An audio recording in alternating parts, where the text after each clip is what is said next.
Iran, Nacho. Téhéran s'étend sur les plaines du nord, au pied des monts Alborz.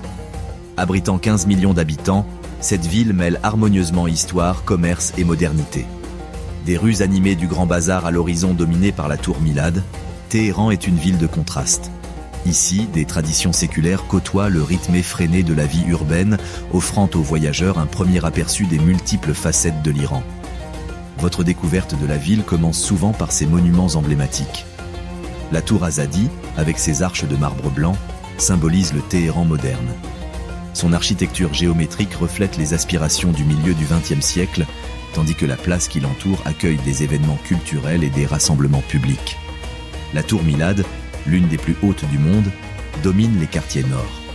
De sa plateforme d'observation, vous pouvez admirer la ville entière qui s'étend au pied des monts Alborz, avec le mont Damavand, le plus haut sommet d'Iran, coiffé de neige et visible par temps clair. Le Grand Bazar offre un tout autre rythme. En flânant dans ces ruelles labyrinthiques, on croise des marchands proposant épices, tapis persans et confiseries traditionnelles. L'arôme du safran se mêle à l'odeur du pain frais. Les locaux se déplacent d'un pas assuré, marchandant à voix basse, tandis que les touristes parcourent les mêmes allées, appareils photo en main. Ce n'est pas un lieu d'observation silencieuse, le bazar est un lieu vivant. Une véritable ville dans la ville, témoin de siècles de commerce. Le Téhéran moderne se révèle dans des recoins inattendus. Dans les quartiers nord, les cafés sont remplis de jeunes gens sirotant un espresso, ordinateurs portables ouverts, leurs conversations se mêlant en farsi, en anglais et parfois en français. Des galeries d'art contemporain exposent des œuvres d'artistes iraniens, tandis que les terrasses sur les toits offrent des vues panoramiques, particulièrement au coucher du soleil. Le pont Tabiat, passerelle piétonne reliant deux parcs, devient un lieu de rencontre à la tombée de la nuit. Familles, étudiants et cyclistes s'y arrêtent pour admirer l'horizon passer de l'argenté à l'eau rétrécie, les montagnes captant les derniers rayons du soleil, tandis que la ville en contrebas s'illumine de ses réverbères. Pour les voyageurs, se déplacer à Téhéran exige un minimum de bon sens. Le métro est efficace et abordable, reliant rapidement les principaux quartiers, mais il est bondé aux heures de pointe. Les taxis et les applications de VTC offrent une certaine flexibilité, bien que les embouteillages soient fréquents, surtout sur les grands axes menant au nord. Téhéran se situe à environ 1200 mètres d'altitude. L'hiver y est donc marqué par des matins froids et des chutes de neige occasionnelles, particulièrement dans les quartiers nord. Les étés sont chauds et secs, la chaleur se concentrant sur les rues asphaltées et les places animées. Les codes vestimentaires et les comportements en public reflètent les coutumes locales. Une tenue modeste et de rigueur, les démonstrations d'affection en public sont discrètes, tandis que l'hospitalité et la politesse restent essentielles aux interactions sociales. Au-delà de la logistique, le caractère de Téhéran se révèle par l'observation. Tôt le matin, on découvre des ouvriers qui installent les marchés, des vendeurs ambulants proposant des fruits frais et les mosquées qui ouvrent leurs portes pour la prière. Le soir, la musique s'échappe des cafés. Des enfants jouent sur les places et des familles flânent le long des avenues arborées. Du nord au sud, Téhéran change radicalement. Des immeubles de grande hauteur côtoient des quartiers résidentiels plus anciens et les parcs urbains offrent une pause bienvenue dans le tumulte incessant de la ville. Téhéran offre aux voyageurs un aperçu des contrastes saisissants de l'Iran. Ici, modernité et tradition coexistent. Les coutumes ancestrales perdurent tandis que la technologie et le commerce propulsent la ville vers l'avant. Les montagnes encadrent la ville, à la fois physiquement et symboliquement, rappelant aux visiteurs que sous l'immensité urbaine, la nature demeure omniprésente, influençant subtilement la vie quotidienne.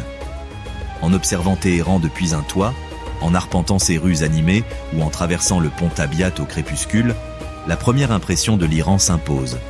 C'est une nation aux expériences multiples, où passé et présent se côtoient, et où chaque rue, chaque tour, chaque marché raconte une histoire de continuité et de transformation.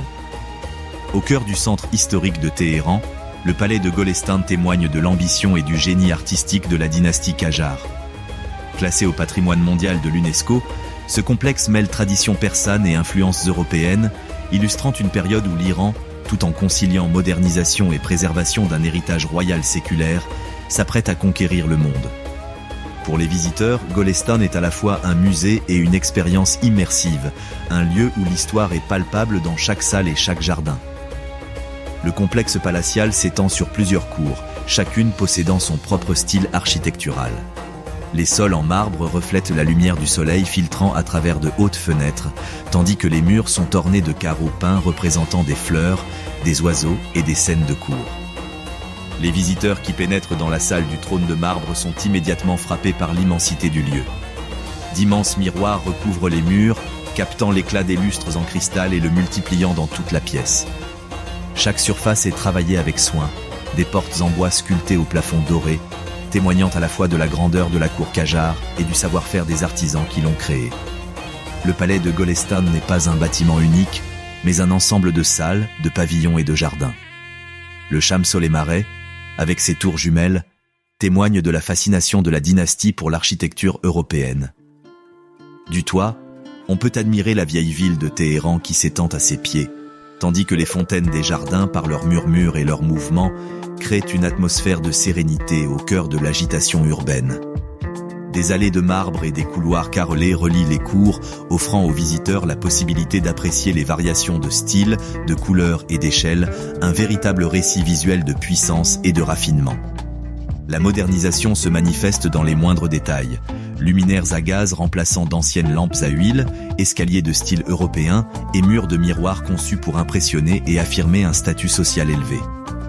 Pourtant, le palais conserve intacte son identité persane.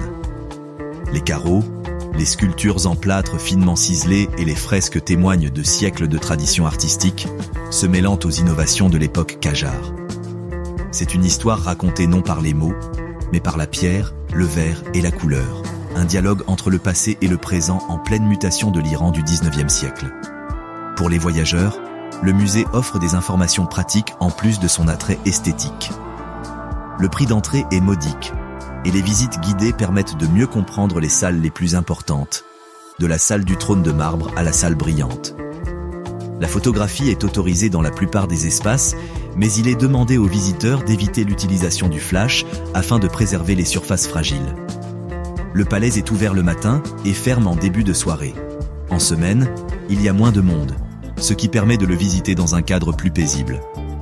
Des audioguides sont disponibles en plusieurs langues, permettant aux visiteurs de mieux appréhender les techniques architecturales et le contexte historique. Tout au long de la journée, le palais se dévoile sous différentes lumières. Le matin, la lumière illumine les carreaux peints et les miroirs, révélant leurs nuances subtiles. À midi, le soleil inonde les jardins, mettant en valeur les fontaines et les fleurs aux motifs géométriques précis. En fin d'après-midi, les lustres projettent une douce lumière dorée sur les sols de marbre, et l'écho des pas se mêle au rythme du palais. Les visiteurs s'arrêtent souvent au bord des cours ou dans de petites alcôves, contemplant l'harmonie des espaces, des couleurs et du savoir-faire. Le palais de Golestan est bien plus qu'un vestige de la vie royale. Il témoigne d'une adaptation et d'une préservation culturelle remarquable. Ces salles et ces jardins illustrent comment les architectes iraniens ont su intégrer des influences étrangères sans rien perdre de l'élégance et du symbolisme propres au style persan. Pour les visiteurs, l'expérience est à la fois visuelle et instructive. Elle offre un aperçu d'une période charnière de l'histoire iranienne et permet une immersion totale dans le lieu. Au moment de quitter les lieux et de regagner les rues de Téhéran, le palais laisse une impression non seulement de grandeur, mais aussi de continuité. Un lieu où l'art, la politique et la vie quotidienne se croisaient, et où la préservation du patrimoine permet aujourd'hui aux visiteurs de témoigner des ambitions d'une dynastie préservée dans la pierre, le miroir et les carreaux.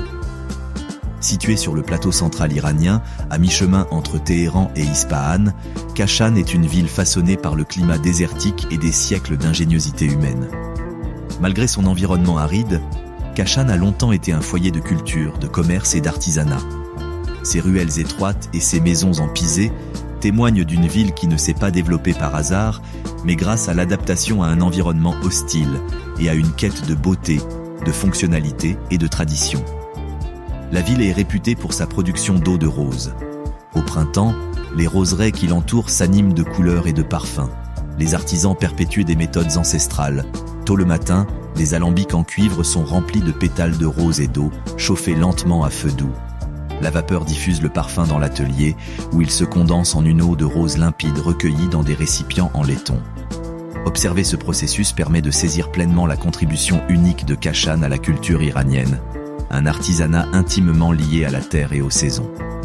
le patrimoine architectural de Kashan offre un autre aperçu de son histoire.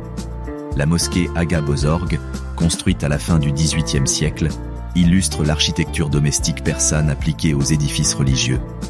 Ses cours sont ombragés par des iwans, et le bassin serein de la mosquée reflète le ciel et les murs environnants.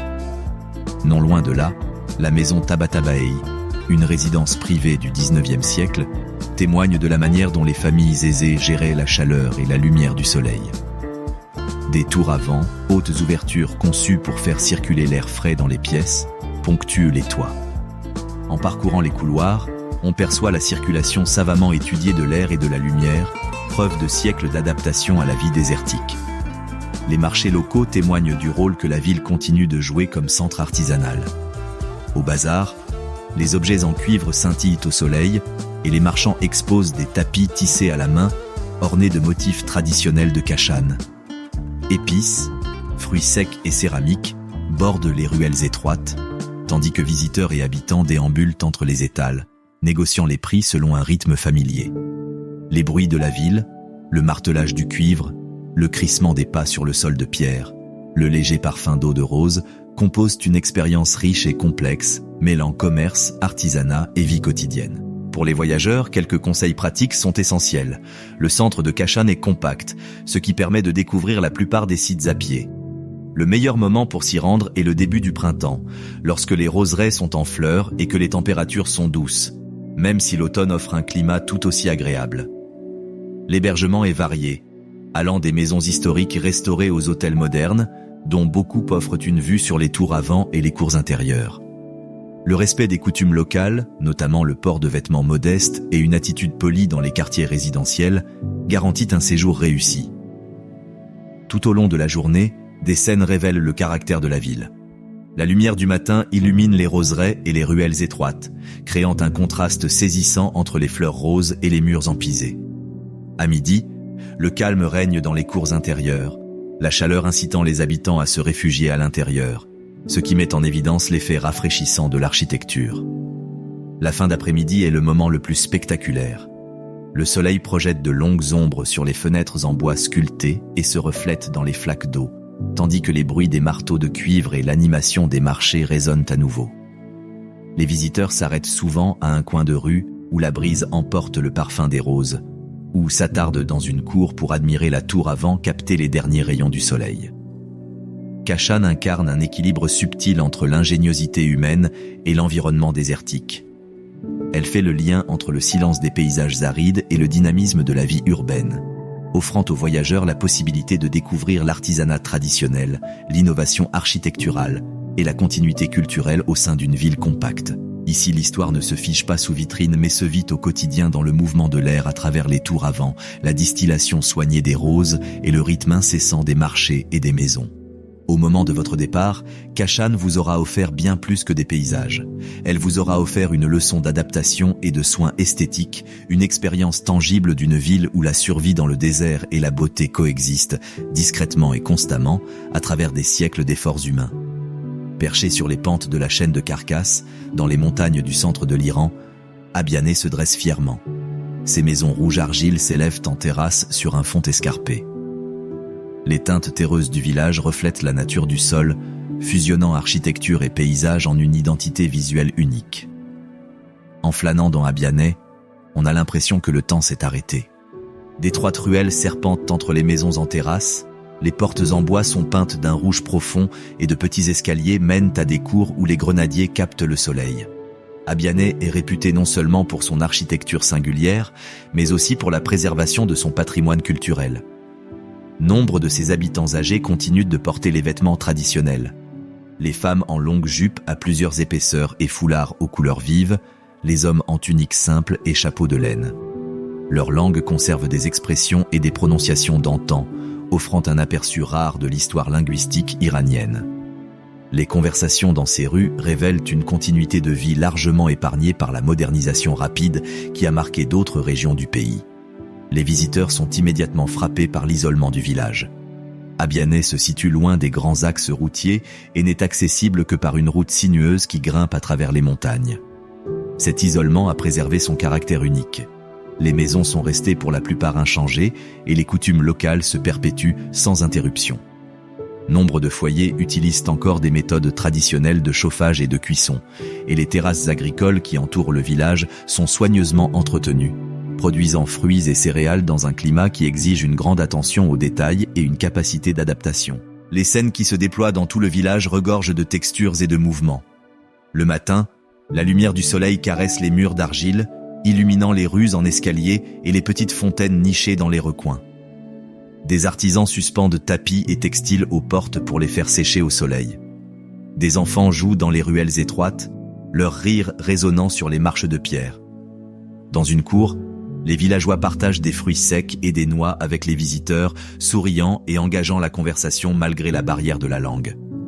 Ces moments révèlent la dimension humaine de la préservation culturelle. L'hospitalité et la fierté identitaire sont aussi essentielles à Abiané que son architecture. Les rues elles-mêmes racontent une histoire. Des volets en bois s'ouvrent sur des intérieurs ornés de tapis artisanaux, d'ustensiles de cuisine en cuivre et de meubles sculptés à la main. Les toits terrasses offrent des vues imprenables sur la vallée en contrebas, parsemés de petites fermes et de bosquets de grenadiers et de noyers. Chaque recoin témoigne d'un souci du détail et de la fonctionnalité. Des caniveaux qui acheminent l'eau de pluie à travers le village aux passages étroits qui procurent ombre et protection contre le vent. Ces détails révèlent une communauté façonnée autant par la nécessité de survivre que par le sens esthétique. Pour les voyageurs, Abiané est un voyage à la fois visuel et immersif. Arpenter ces ruelles exige de bonnes chaussures, une certaine aisance à grimper et le respect des coutumes locales.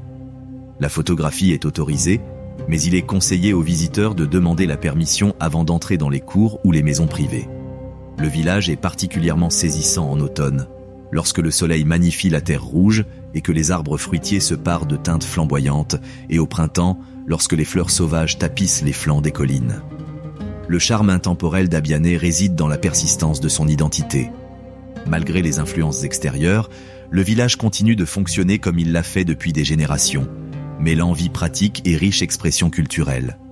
Des murs de terre au dialecte parlé, des champs en terrasse aux cours communes, Abiané témoigne de la capacité de la tradition à coexister avec l'inévitabilité du changement. Lorsque vous descendez la route de montagne, laissant derrière vous les toits rouges et les ruelles pavées, l'expérience persiste. Un village où l'architecture, la culture et la vie quotidienne forment un tableau vivant et cohérent, et où la préservation soignée de l'identité offre un lien tangible avec le passé de l'Iran d'aujourd'hui. Ispahan, souvent surnommée Nesf-e-Jahan, ou la moitié du monde, est une ville qui incarne à la fois la grandeur de l'histoire perse et le rythme de la vie contemporaine. Située au centre de l'Iran, elle fut la capitale de la dynastie safavide au XVIe et XVIIe siècle et devint un centre politique, culturel et architectural majeur. Aujourd'hui, en flânant dans Ispahan, les voyageurs découvrent une ville où l'histoire monumentale se mêle harmonieusement au quotidien. Au cœur de la ville se trouve la place Naksh-e-Jahan, l'une des plus grandes places publiques au monde et inscrite au patrimoine mondial de l'UNESCO. Son ampleur est immédiatement perceptible. La place s'étend sur plus de 500 mètres du nord au sud et est bordée par certains des édifices les plus emblématiques d'Iran.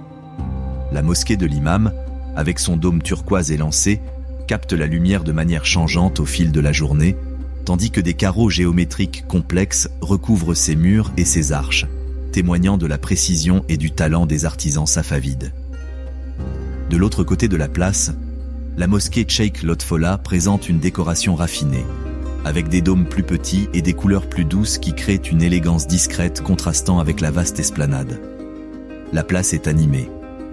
Des enfants nourrissent les pigeons près des fontaines, leur rire résonnant dans l'espace.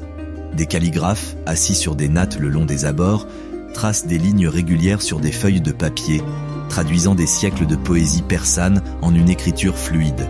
Des vendeurs proposent des souvenirs, du thé et des douceurs traditionnelles, créant un rythme de marché qui perdure depuis des générations. Des bancs bordent la place, offrant des lieux de repos idéaux pour observer l'architecture et le balai incessant des passants tout au long de la journée. Un regard historique révèle l'origine du surnom d'Ispahan. Durant l'âge d'or safavide, le Shah Abbas Ier réorganisa la ville, l'érigeant en capitale politique et culturelle. Palais, mosquées et ponts furent construits avec un souci constant de l'échelle, de la symétrie et de l'accessibilité au public. La place elle-même servait à la fois d'espace cérémoniel et de centre social où se côtoyaient proclamations officielles, matchs de polo et commerce. Chaque carreau, chaque dôme, chaque arche porte en elle une histoire d'ambition, de savoir-faire et de pouvoir centralisé, témoignant d'une époque où l'art et l'architecture persans atteignirent des sommets inégalés. Pour les voyageurs, les détails pratiques enrichissent l'expérience. Visiter le site le matin permet de profiter de températures plus fraîches et d'une lumière plus douce sur les carreaux. En fin d'après-midi ou au crépuscule, les couleurs se transforment de façon spectaculaire. Le turquoise des dômes s'intensifie tandis que les ombres s'allongent sur la place et la lueur chaude des lampes et des lanternes met en valeur les motifs sculptés dans la pierre et la brique. Les cafés nichés dans les ruelles adjacentes proposent des douceurs traditionnelles comme le gaz et le sohan, ainsi qu'un thé noir corsé, offrant ainsi l'occasion de se reposer et de s'imprégner de l'atmosphère loin de la foule. La beauté architecturale d'Ispahan ne se limite pas à sa place. Les ponts Polekaju et Siosepol, qui enjambent le Zayandeh, sont des lieux de rencontre prisés des habitants en soirée. Leurs arches se reflètent dans l'eau, offrant un écho visuel de l'élégance de la ville. Marchés de rue, maisons historiques et ruelles étroites témoignent de la vitalité culturelle de la cité, où les artisans perpétuent des traditions ancestrales en matière de travail du métal, de céramique et de tissage. Au crépuscule, la place Naqsh Jahan offre un spectacle visuel unique. Le bleu profond des dômes des mosquées contraste avec la lueur dorée des lampes et les reflets du soleil, tandis que la place vibre d'activité. Des enfants courent après les pigeons, des couples se promènent main dans la main et les vendeurs remballent leurs étals pour la nuit. Cette harmonie entre grandeur, histoire et vie quotidienne explique pourquoi Ispahan est surnommée la moitié du monde. Une ville où la splendeur et l'intimité humaine coexistent, offrant aux visiteurs la majesté du passé et le dynamisme du présent. Fleuve Zayandeh, qui traverse Ispahan, façonne depuis longtemps la vie et le paysage de la ville. Ces ponts historiques sont bien plus que de simples ouvrages fonctionnels. Ce sont des lieux de rencontre, des espaces de spectacle et des symboles vivants du génie civil persan. Parmi eux, les ponts Siosepol et Kaju se distinguent tant par leur beauté architecturale que par la manière dont ils intègrent l'eau, les habitants et la vie sociale au tissu urbain. Le Siosepol, ou pont aux 33 arches, s'étend sur 295 mètres au-dessus du fleuve. Ces arches de pierre uniformes émergent de l'eau, créant des jeux d'ombre et de lumière. Le jour, la lumière du soleil illumine les arches et projette des reflets dans le fleuve en contrebas, formant des figures qui se transforment au gré du courant. Le soir venu, des lanternes suspendues le long du pont diffusent une douce lueur, et l'eau reflète les arches dans une symétrie quasi parfaite. En le traversant, les visiteurs entendent l'écho des pas, parfois accompagnés des douces mélodies des musiciens qui jouent le long de la passerelle. Le pont Kaju, légèrement en aval, fait office à la fois de pont et de barrage. Ses arches inférieures canalisent l'eau, régulant son débit, tandis que la terrasse supérieure offre un espace aux piétons. Durant les mois plus frais, l'eau coule régulièrement sous le pont. Pendant l'été chaud et sec, le niveau de la rivière baisse par endroits, dévoilant les fondations en pierre et modifiant les reflets au-dessus. Les habitants s'y retrouvent en fin d'après-midi et en soirée. Des familles s'assoient sur les rebords de pierre, des amis jouent aux cartes et des musiciens grattent le sétar ou le tar sous les arches, les notes résonnant sur la rivière et à travers les voûtes. Le son se fond dans le pont lui-même, rappelant qu'à Ispahan, architecture et activité humaine sont indissociables. La conception de ces ponts témoigne d'une intentionnalité tant dans leur forme que dans leur fonction. Des piliers de pierre s'élèvent du fleuve à intervalles précis, créant des arches qui répartissent le poids de manière uniforme. Les terrasses centrales offrent des espaces de rassemblement, tandis que de plus petites niches latérales invitent à la contemplation. Historiquement, ces ponts ont été construits pour résister aux crues saisonnières et permettre la traversée même en période de hautes eaux. Aujourd'hui, ils continuent de faire preuve d'ingéniosité. Ingénieurs et conservateurs œuvrent à les protéger de l'érosion, de la pollution et des variations du niveau de l'eau. Le débit saisonnier du fleuve est imprévisible, influencé par les barrages et l'irrigation en amont, et les autorités surveillent la qualité de l'eau afin de garantir que le fleuve continue de soutenir l'écosystème et la vie culturelle liée au pont. Pour les voyageurs, La visite des ponts à différents moments de la journée offre des expériences variées. La lumière du matin met en valeur la texture de la pierre et les subtiles nuances de gris et de brun. À midi, les contrastes sont saisissants, la lumière du soleil se reflétant sur l'eau et la maçonnerie. La fin d'après-midi et le début de soirée sont les moments les plus animés.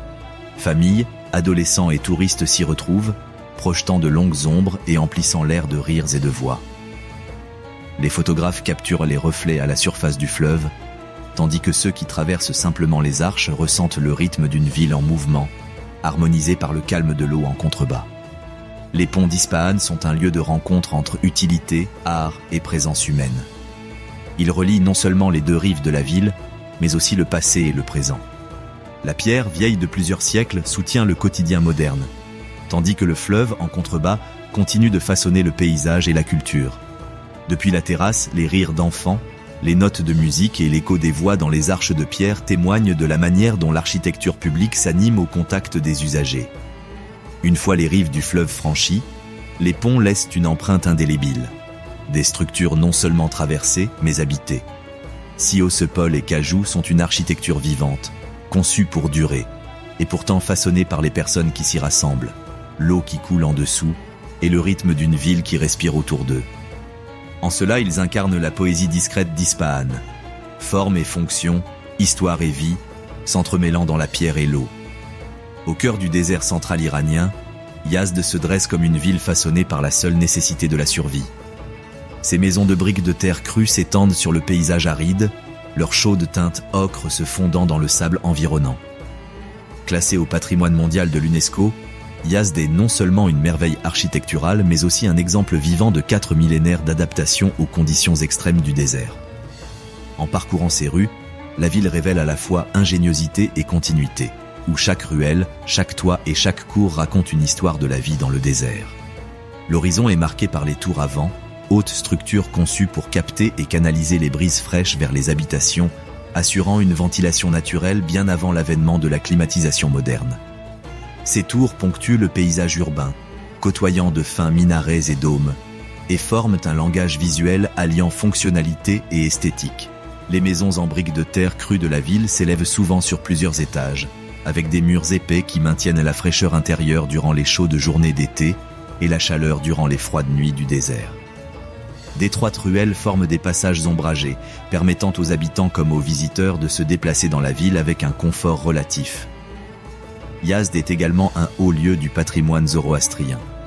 Des temples du feu y sont encore en activité, le plus célèbre étant l'Atashkadeh, où un feu brûle sans interruption depuis des siècles. Cette présence sacrée confère à la ville une dimension spirituelle continue, témoignant de la pérennité des pratiques religieuses ancestrales au sein de la vie quotidienne. En passant devant ces temples, on peut observer les fidèles entrer en silence, déposer de petites offrandes et perpétuer des rituels séculaires. L'un des exploits d'ingénierie les plus remarquables de Yazd est le système de Qanat, un réseau souterrain de canaux acheminant l'eau des nappes phréatiques des montagnes lointaines vers la ville et les terres agricoles environnantes. Les Qanats sont essentiels à la vie, assurant l'irrigation, l'approvisionnement en eau potable et même la fraîcheur en été. En parcourant la ville, on aperçoit des puits verticaux et de petites ouvertures qui révèlent cette infrastructure cachée, témoignage silencieux de siècles de planification et d'adaptation à l'un des climats les plus rudes au monde. Le matin éveille la ville en douceur. L'appel à la prière résonne depuis les minarets, se propageant par-dessus les toits et les tours à vent. La lumière du soleil se répand lentement sur les murs d'adobe, révélant de subtiles variations de couleurs et de textures. Les marchands ambulants commencent à cuire le pain dans les tandours traditionnels, embaumant les ruelles du parfum des galettes fraîchement cuites. Des enfants jouent ensemble dans les passages ombragés, tandis que les commerçants préparent leurs étals de poterie, de textiles et de confiserie. La combinaison de la vue, du son et de l'odorat crée une expérience sensorielle immersive, ancrant le visiteur dans le rythme de la vie quotidienne. En parcourant les ruelles de Yazd, les visiteurs découvrent des détails qui témoignent de siècles d'adaptation. Des terrasses sur les toits servent à faire sécher fruits et noix, tandis que des canaux irriguent maisons et jardins. Les portes en bois, souvent ornées de motifs géométriques complexes, contrastent avec les murs lisses, brûlés par le soleil. Même la plus petite cour peut abriter un bassin ou un coin de verdure, illustrant un subtil équilibre entre les contraintes du désert et le confort humain. Pour les voyageurs, les informations pratiques sont tout aussi importantes. Yazd est chaude et sèche en été, froide la nuit en hiver et poussiéreuse toute l'année. Il est conseillé de porter des chaussures adaptées aux surfaces irrégulières empisées. Une tenue respectueuse est exigée, notamment lors de la visite de sites religieux. Explorer la vieille ville à pied offre l'expérience la plus enrichissante, révélant à la fois l'innovation architecturale et le rythme de vie des habitants qui prospèrent dans cet environnement désertique depuis des générations. Yazd se dresse comme une ville d'endurance et d'ingéniosité, où 4000 ans d'adaptation se reflètent dans chaque tour avant, chaque ruelle et chaque kanat. Ses murs de briques de terre crues, ses rues brûlées par le soleil et ses lieux sacrés permettent aux visiteurs de ressentir les défis du désert tout en témoignant du génie humain. Ici, la survie et l'élégance coexistent, faisant de Yazd non seulement un lieu remarquable à découvrir, mais aussi une leçon vivante de vie en harmonie avec l'un des paysages les plus extrêmes de la planète. Yazd n'est pas seulement une ville du désert à l'architecture ingénieuse, c'est aussi un centre vivant du patrimoine zoroastrien, l'une des plus anciennes religions du monde, née en Perse il y a plus de 3000 ans. Cette foi repose sur les principes du feu, de la pureté et du respect de la nature, autant de valeurs qui se reflètent dans les sites spirituels de la ville. Pour les voyageurs, ces lieux offrent un aperçu unique de croyances ancestrales qui continuent d'influencer la culture du centre de l'Iran. Le temple du feu de Yazd est le site zoroastrien le plus important de la ville. Son feu central brûlerait sans interruption depuis plus de 1000 ans, alimenté au bois et au gui, selon un protocole rituel précis. En pénétrant dans la cour du temple, les visiteurs sont frappés par le murmure des prières, le poli des sols et le silence respectueux des fidèles.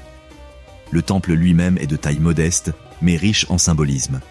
La flamme représente la lumière divine, la vérité et la continuité de la vie, reliant les fidèles à une tradition spirituelle millénaire.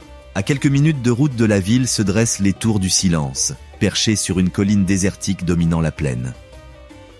Autrefois, les zoroastriens y pratiquaient des rites funéraires, déposant les défunts sur des plateformes surélevées, exposées au soleil et aux oiseaux charognards. Cette pratique reflétait l'importance accordée à la pureté dans leur religion. La terre, le feu et l'eau devaient rester immaculés. Aujourd'hui, du haut de la colline, les visiteurs peuvent contempler les plateformes circulaires en pierre et l'immensité du désert, et imaginer l'équilibre subtil entre le rituel et le respect des cycles naturels. La visite de ces sites offre une expérience à la fois visuelle et contemplative. Au lever du soleil, le désert projette de longues ombres sur les tours, la fraîcheur matinale contrastant avec la chaleur du soleil sur la pierre. Le vent souffle sur les plateformes ouvertes, insufflant une impression d'isolement et d'intemporalité. Au temple du feu, la lumière du soleil illumine l'autel de cuivre poli, et un léger parfum d'encens et de gui flotte dans l'air. Petits détails, symboles sculptés, marches de pierre et cours ombragés tissent un lien tangible avec des siècles de tradition, privilégiant la continuité et le respect au spectacle. Pour les voyageurs, l'approche de ces lieux exige conscience et respect. La photographie y est limitée, notamment dans les espaces religieux en activité. Les visiteurs sont priés de porter une tenue vestimentaire modeste et de respecter le silence en observant les rituels sans les perturber. Les guides expliquent souvent la signification de chaque élément. Le feu représente la lumière divine, les tours symbolisent le cycle de la vie en harmonie avec la nature, et le désert lui-même témoigne silencieusement de siècles de pratiques spirituelles. Ces règles garantissent la préservation du contexte culturel et religieux tout en permettant aux visiteurs de s'imprégner de l'histoire de manière significative. L'approche zoroastrienne de la vie et de la mort, telle qu'elle s'exprime dans ces lieux emblématiques, témoigne d'une profonde intégration entre croyance et environnement. Le feu y est à la fois sacré et pratique. Symbole de pureté, il procure lumière et chaleur. Le désert, rude et immense, façonne les rituels, l'architecture et la vie quotidienne, rappelant aux visiteurs l'indissociabilité de la survie et de la spiritualité. Même les gestes les plus simples, comme déposer des offrandes, allumer de l'encens ou suivre les sentiers longeant les tours, sont porteurs de sens et imprégnés de siècles de tradition. En définitive, le temple du feu et les tours du silence offrent bien plus qu'un simple aperçu historique. Ils permettent de découvrir une vision du monde où l'humanité coexiste avec la nature et où les pratiques quotidiennes sont empreintes d'une dimension éthique et spirituelle. En observant les rituels minutieux, en déambulant dans les cours de pierre et en sentant le vent du désert caresser le sommet de la colline, les visiteurs ressentent une continuité et un respect qui perdurent depuis des siècles. À Yazd, l'héritage zoroastrien demeure visible et vivant, témoignant de la pérennité de la culture et des croyances dans un paysage marqué par les défis et la clarté. Chiraz, dans le sud de l'Iran, est souvent surnommée la ville des poètes, des jardins et de la lumière. En flânant dans ses rues, on comprend vite pourquoi cette réputation perdure. La ville exhale un rythme paisible, où histoire et vie quotidienne s'entremêlent harmonieusement. Jardins parfumés et monuments historiques côtoyant bazars animés et quartiers contemporains. Chiraz mise moins sur la grandeur que sur l'intimité. Un lieu où culture et nature se rencontrent, et où la poésie imprègne l'atmosphère autant que l'architecture. Au cœur de l'identité de Chiraz se trouvent les tombeaux de Hafez et de Saadi, deux des plus célèbres poètes persans. Les jardins qui les entourent sont fréquentés aussi bien par les locaux que par les touristes, assis sur des bancs ou des nattes, récitant des vers à voix haute. Le parfum des roses et du jasmin se mêle à la douce chaleur du soleil sur les allées de pierre, tandis que de petites fontaines rythment le clapotis de l'eau. Chacun vit l'expérience à sa manière. Certains lisent en silence, d'autres recopient des vers dans des carnets, tandis que les enfants gambadent dans les jardins, leur rire résonnant contre les murs carrelés. Ces lieux témoignent de la richesse du patrimoine littéraire de Chiraz, faisant de la poésie une expérience vécue plutôt qu'une relique du passé. Le Jardin des Rames, autre site emblématique, illustre parfaitement l'approche de la ville en matière d'aménagement paysager. Sa symétrie, ses canaux et ses cyprès majestueux reflètent la tradition des jardins persans, créant un microcosme idéal de la nature. Au printemps, les roses fleurissent le long des allées, leurs pétales tombant délicatement dans les bassins. Le doux murmure des fontaines se mêle à l'appel à la prière lointain des mosquées voisines, superposant les rythmes naturels et humains.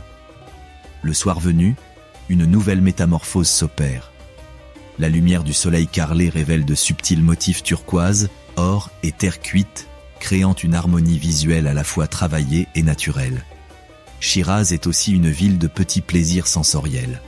En flânant dans les bazars, on croise des artisans locaux qui travaillent le métal, tissent des textiles ou préparent des douceurs. Le faloudé, dessert traditionnel composé de fines nouilles de riz dans un sirop à l'eau de rose, offre une pause rafraîchissante bienvenue dans la chaleur ambiante.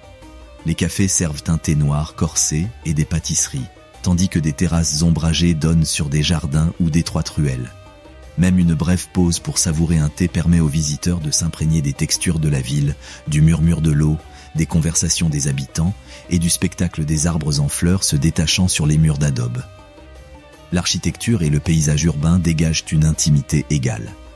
Maisons basses aux portes en bois sculptées, cours intérieures plantées d'arbres fruitiers et ruelles tranquilles invitent à la découverte et à la contemplation. Les carreaux, notamment sur les coupoles des mosquées et les pavillons de jardin, scintillent sous la lumière changeante, révélant couleur et savoir-faire. L'observation de ces détails encourage à ralentir le rythme, à méditer en marchant, en accord avec le caractère poétique de la ville. Un accompagnement pratique enrichit la visite. Le matin et la fin d'après-midi offrent la lumière et la température les plus agréables, idéales pour les jardins et les tombeaux. Chiraz se visite facilement à pied, mais les taxis et les bus locaux permettent d'accéder aux sites plus éloignés. Une tenue correcte est exigée dans les quartiers religieux et historiques.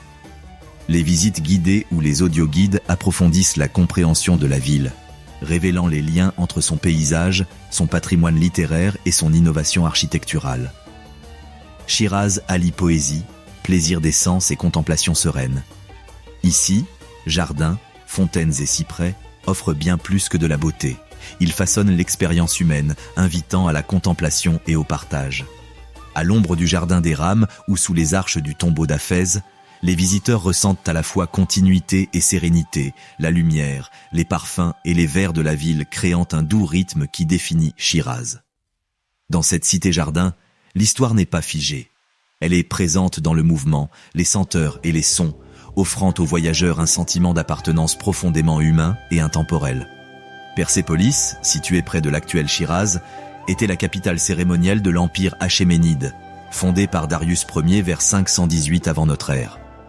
Même en ruine, le site témoigne de l'ampleur et du raffinement de l'un des plus grands empires de l'histoire. Des colonnes s'élèvent vers le ciel, des terrasses s'étendent sur des plateformes rocheuses et des bas-reliefs finement sculptés représentent des rois, des soldats et des porteurs de tribus venus de tout l'empire. En parcourant Persépolis, on ressent à la fois l'ambition de ses bâtisseurs et le poids du temps. La porte de toutes les nations accueille les visiteurs avec ses imposantes colonnes de pierre et ses figures sculptées, destinées à impressionner et à illustrer l'étendue de l'empire. Des bas-reliefs ornant les murs représentent des délégations venues de contrées lointaines, offrant des présents lors de processions cérémonielles. Chaque figure est finement détaillée. Traits du visage, vêtements et accessoires sont sculptés avec précision, offrant un aperçu de la structure politique, des réseaux commerciaux et de la diversité culturelle de la Perse. Au-delà de cette porte, des terrasses mènent aux palais principaux, où des colonnes ornées de taureaux bicéphales et d'autres animaux symboliques soutenaient autrefois des charpentes en bois richement décorées. Le lever du soleil est le moment idéal pour découvrir Persépolis. Les premiers rayons inondent les plateformes de pierre, révélant les motifs gravés et projetant de longues ombres des colonnes sur les terrasses. Le doux écho des pas résonne dans les escaliers déserts et les cours ouvertes, renforçant l'impression d'immensité et de solitude. Les visiteurs s'arrêtent souvent devant le palais de la Padana, imaginant les fastueuses réceptions qui s'y déroulaient, des milliers de sujets, de musiciens et de nobles réunis pour des célébrations qui illustraient la puissance impériale. La sérénité matinale invite à la contemplation.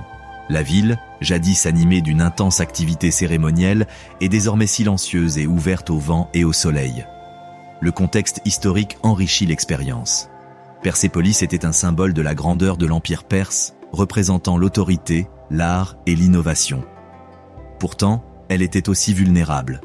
Alexandre le Grand s'empara de la ville et l'incendia en 330 avant notre ère, laissant terrasses, colonnes et reliefs calcinés ou détruits. Les fouilles archéologiques menées depuis le XXe siècle ont permis de consolider les structures restantes, de préciser le plan du site et de mettre au jour des artefacts qui révèlent la vie quotidienne, le savoir-faire artisanal et les pratiques cérémonielles. Les visiteurs peuvent suivre l'agencement des salles d'audience et des espaces de stockage, et ainsi mieux comprendre les techniques de construction et la hiérarchie sociale de l'Empire. Des informations pratiques permettent aux visiteurs de profiter pleinement de leur visite. Persépolis est ouverte toute l'année, avec une luminosité optimale et des températures plus fraîches tôt le matin. Les allées étant irrégulières, des chaussures robustes sont recommandées. Des panneaux d'interprétation et des guides expliquent la fonction de chaque terrasse, colonne et bas-relief, tandis que des zones ombragées et des bancs permettent de faire des pauses pendant la visite. La photographie est encouragée, notamment au lever et au coucher du soleil, lorsque la lumière met en valeur les textures des sculptures en pierre et fait ressortir de façon spectaculaire le relief des colonnes sur le ciel. La force émotionnelle de Persépolis réside dans le contraste entre ambition impériale et impermanence. Les colonnes qui soutenaient jadis des toitures ornées se dressent désormais seules, mais les reliefs conservent une précision remarquable, traduisant gestes, vêtements et hiérarchie sociale. La ville elle-même s'est effondrée, mais son art perdure. En déambulant parmi les ruines, les visiteurs se souviennent que le pouvoir politique est éphémère, tandis que les réalisations culturelles, l'architecture, l'art et l'artisanat peuvent se perpétuer pendant des millénaires. Une fois descendues les terrasses de pierre, Persépolis laisse une impression de mémoire vivante. Les souverains de l'Empire ont disparu depuis longtemps, mais leur vision, leur talent artistique et leur ingéniosité organisationnelle demeurent visibles dans chaque colonne, chaque bas-relief et chaque cour. Ici, le passé parle directement à travers la pierre, racontant une histoire d'ambition, de destruction et de la résonance durable de la créativité humaine, invitant les voyageurs à appréhender l'histoire non comme un récit lointain, mais comme un lieu tangible et vivant. À travers les montagnes escarpées et les plaines ondulantes d'Iran, les tribus Qashqai et Bakhtiari perpétuent un mode de vie façonné par des siècles de mobilité, d'artisanat et de vie communautaire.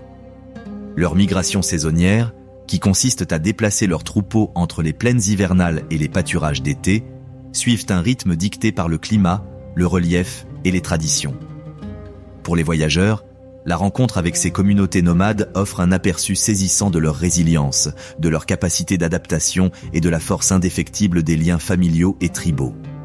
Durant les saisons de migration, des tentes parsèment le paysage, disposées en petits groupes avec un sens aigu de l'organisation. À l'intérieur, la vie quotidienne mêle travail et expression culturelle. Au petit matin, on entend souvent le passage des troupeaux sur les sentiers, le bêlement lointain des moutons et des chèvres se mêlant au murmure des conversations. Les femmes tissent des tapis et des textiles sur des métiers à tisser portatifs, créant des motifs complexes qui reflètent l'identité tribale et les traditions esthétiques. Chaque motif, chaque nœud, est porteur de sens. Il témoigne de la lignée, du savoir-faire ou du statut social. Ces textiles remplissent ainsi une double fonction, à la fois pratique et culturelle. La cuisine est une activité collective. Sur des feux de bois, hommes et femmes préparent des pains plats, des ragoûts et des plats à base de produits laitiers, leurs arômes se mêlant aux senteurs de fumée de bois et d'herbes fraîches. Les visiteurs peuvent assister à la préparation du kashk, un produit laitier fermenté, ou de l'âche et doug, une soupe au yaourt parfumée aux herbes. Musique et poésie accompagnent le travail. Les notes du setar, le rythme des petits tambours et les chants folkloriques rythment les activités quotidiennes. Près des tentes, les enfants jouent, leur rire résonnant dans la plaine, tandis que les aînés veillent et prodiguent leurs conseils, assurant ainsi la continuité des traditions. La transhumance, ou migration saisonnière, exige une connaissance approfondie du terrain, des points d'eau et des conditions climatiques. Le montage et le démontage des tentes doivent être effectués avec efficacité, les troupeaux menés avec précision et les décisions prises collectivement. La coordination physique et sociale nécessaire à ces déplacements est extraordinaire et témoigne d'une grande résilience, d'une grande adaptabilité et d'un savoir intergénérationnel profond. Pour les voyageurs, observer ces pratiques permet de saisir l'ingéniosité humaine mise au service de la survie et de la culture. Un engagement éthique est essentiel. Les voyageurs sont invités à privilégier les visites organisées et guidées par des locaux dans le respect de la vie privée et en minimisant les perturbations. De nombreuses tribus accueillent les visiteurs lors de festivals ou de camps ouverts, proposant des démonstrations de tissage, de musique et de cuisine. La participation doit toujours être consentie et les dons ou achats d'artisanat contribuent directement au soutien des communautés locales. La photographie est généralement autorisée, mais demander la permission avant de prendre des photos rapprochées de personnes ou d'espaces privés garantit le respect des limites personnelles et culturelles. Le spectacle est saisissant. Des tentes dressées sur des pentes ensoleillées, des troupeaux de bétail ondulant sur les plaines herbeuses et des métiers à tisser aux couleurs éclatantes composent un tableau vivant. La fumée des feux de cuisine s'élève en volute vers le ciel, tandis que les montagnes forment un décor constant. Les visiteurs s'arrêtent souvent pour sentir le vent sur les plaines, écouter les voix mêlées des enfants, des aînés et des bergers, et observer comment l'activité humaine s'intègre au paysage naturel. En définitive, les nomades persans démontrent combien la communauté, l'artisanat et la mobilité sont indissociables. La vie se mesure non pas en heures, mais en saisons, au rythme des transhumances et de la course du soleil sur les collines. En observant les Qashqai et les Bakhtiari, les voyageurs découvrent non seulement la survie, mais aussi la créativité, la coopération et une identité profondément ancrée. Ici, la culture n'est pas figée dans un musée, mais vécue au quotidien, en mouvement, résiliente et intimement liée à la terre. La cuisine iranienne est aussi diverse que ses paysages, reflétant les climats régionaux, les ingrédients locaux et des siècles de traditions culinaires. Des provinces verdoyantes du nord, bordant la mer Caspienne, au sud aride, en passant par le fertile plateau central, chaque région offre des saveurs, des couleurs et des techniques culinaires uniques. Suivre les traces de la cuisine persane, c'est entreprendre un voyage autant culturel que gustatif. Les marchés sont le point de départ idéal. Dans les bazars des villes, des piles de safran scintillent comme des fils d'or, tandis que des paniers de grenades, de citrons verts séchés et d'herbes aromatiques composent une véritable tapisserie sensorielle. Les épices sont disposées en monticules colorés. Curcuma, cumin, cannelle et sumac exhalent des parfums qui laissent entrevoir la richesse des saveurs de la cuisine iranienne. Les visiteurs peuvent observer les vendeurs moudre les épices à la main, peser les noix pour les pâtisseries ou préparer des mélanges de fruits secs, s'imprégnant ainsi de la beauté visuelle et du rythme de l'activité commerciale quotidienne. Les plats emblématiques mettent en valeur les spécialités régionales. Au nord, les herbes aromatiques sont à l'honneur. Le gourmet sabzi, un ragoût mijoté de haricots rouges, d'herbes fraîches et d'agneau tendre, offre un parfait équilibre d'arômes, de couleurs et de textures. Le centre de l'Iran propose des ragoûts copieux et le tadig, cette couche de riz dorée et croustillante devenue un emblème de la cuisine familiale persane. Les provinces du sud introduisent des saveurs plus prononcées, avec des agrumes, de l'ail et du piment, comme en témoigne le faisanjan, un riche ragoût de volaille aux noix et à la grenade, qui marie avec brio douceur, acidité et profondeur terreuse. Les kebabs, grillés au charbon de bois, sont présents dans toutes les régions, leur saveur marinée évoquant à la fois la tradition et la convivialité. L'expérience du repas est au cœur de la culture persane. Les repas sont souvent partagés, servis sur des plats communs avec du riz, du pain, des herbes et des garnitures soigneusement disposées. Famille et invités s'assoient côte à côte, se passant les plats et savourant chaque bouchée en discutant. Manger devient un rituel, unissant les gens et renforçant les liens. Même les repas les plus simples sont chargés de symbolisme. Partager un repas est un geste de confiance, d'amitié et d'hospitalité, des valeurs profondément ancrées dans la société iranienne. Aucun repas persan n'est complet sans thé. Servi dans de petits verres ou des tasses, il accompagne les conversations, les lectures ou les moments de recueillement. Les rituels du thé sont subtils et pourtant réfléchis. L'arôme du thé noir se mêle à des notes de cardamome ou de pétales de rose séchés. Verser, servir et déguster le thé est une pause, un moment d'équilibre entre les saveurs des plats riches et le rythme effréné du quotidien. Dans les foyers, le thé est souvent accompagné de douceurs comme le baklava, le gaz ou le sohan, renforçant ainsi l'alliance du goût, du rituel et de la convivialité. Pour les voyageurs, la découverte de la cuisine persane peut être à la fois structurée et exploratoire. Cours de cuisine, visites guidées de marché et visites chez l'habitant permettent de mieux comprendre les ingrédients, les techniques et le contexte culturel. Observer et participer à la préparation des repas offre bien plus qu'une simple dégustation. Cela révèle des modes de vie, le respect des saisons et l'ingéniosité locale. Même une dégustation informelle dans les échoppes de rue illustre la diversité régionale des épices, des herbes et des styles culinaires, démontrant comment la géographie, le climat et l'histoire se retrouvent dans une assiette. Le circuit gastronomique persan est avant tout un voyage sensoriel. Couleurs, textures, arômes et saveurs s'entremêlent, dans un cadre convivial autour de grandes tables, de marchés animés et de salons de thé parfumés.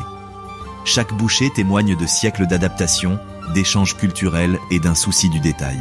C'est une cuisine conçue pour nourrir le corps et l'esprit, à l'image du rythme de vie qui anime les paysages variés de l'Iran.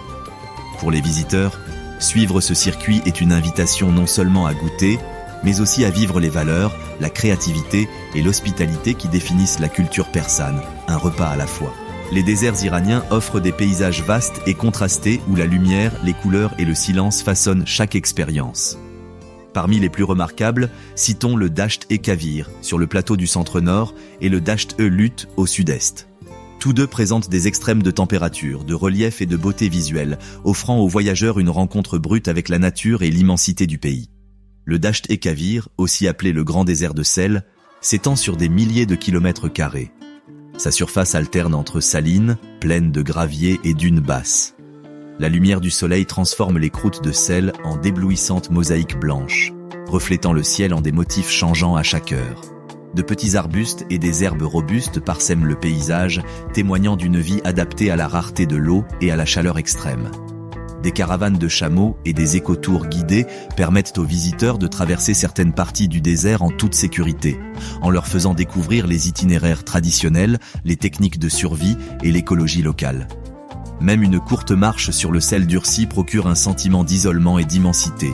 L'horizon semble infini et le silence du désert est profond, seulement troublé par le vent qui déplace le sable ou le crissement des bottes sur le sel. Plus au sud, Dasht-e-Lut offre un paysage d'extrême.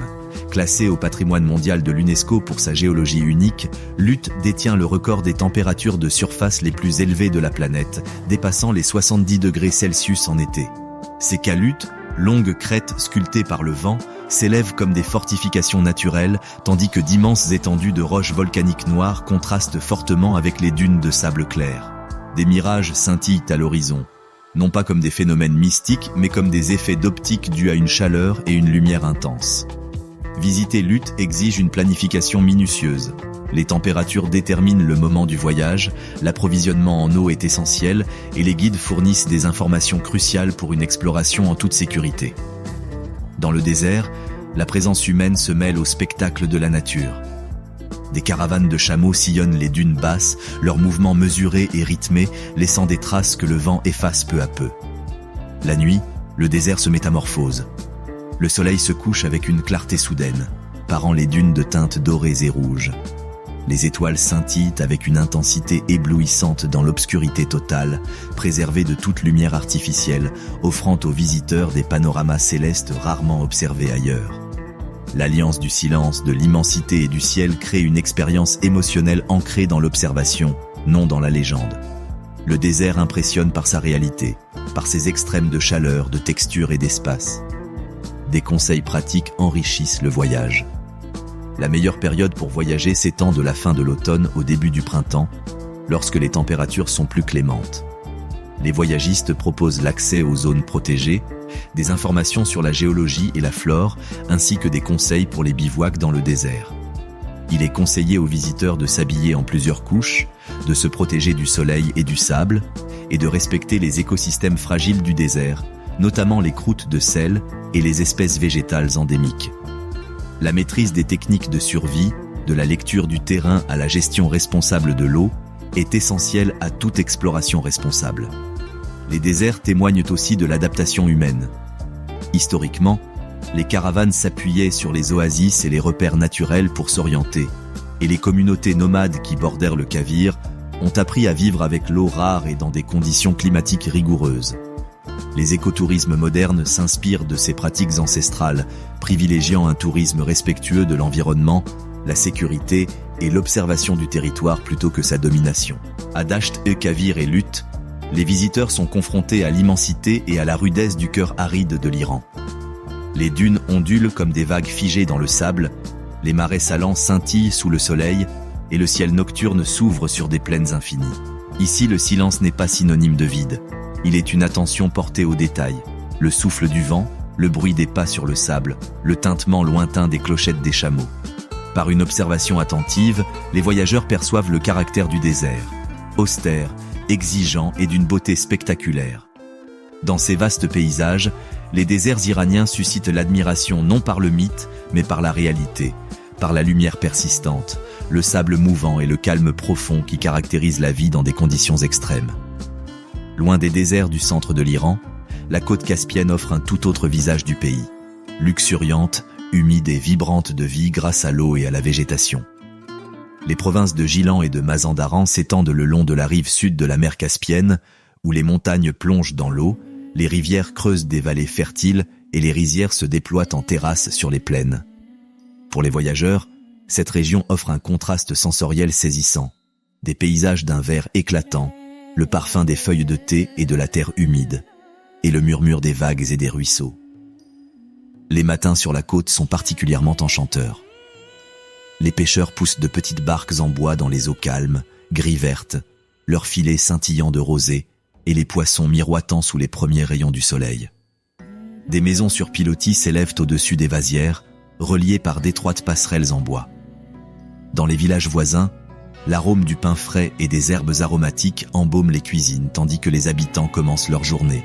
Les plantations de thé s'étendent sur les pentes douces derrière les villages côtiers, leurs buissons soigneusement taillés témoignant d'une culture agricole profondément enracinée.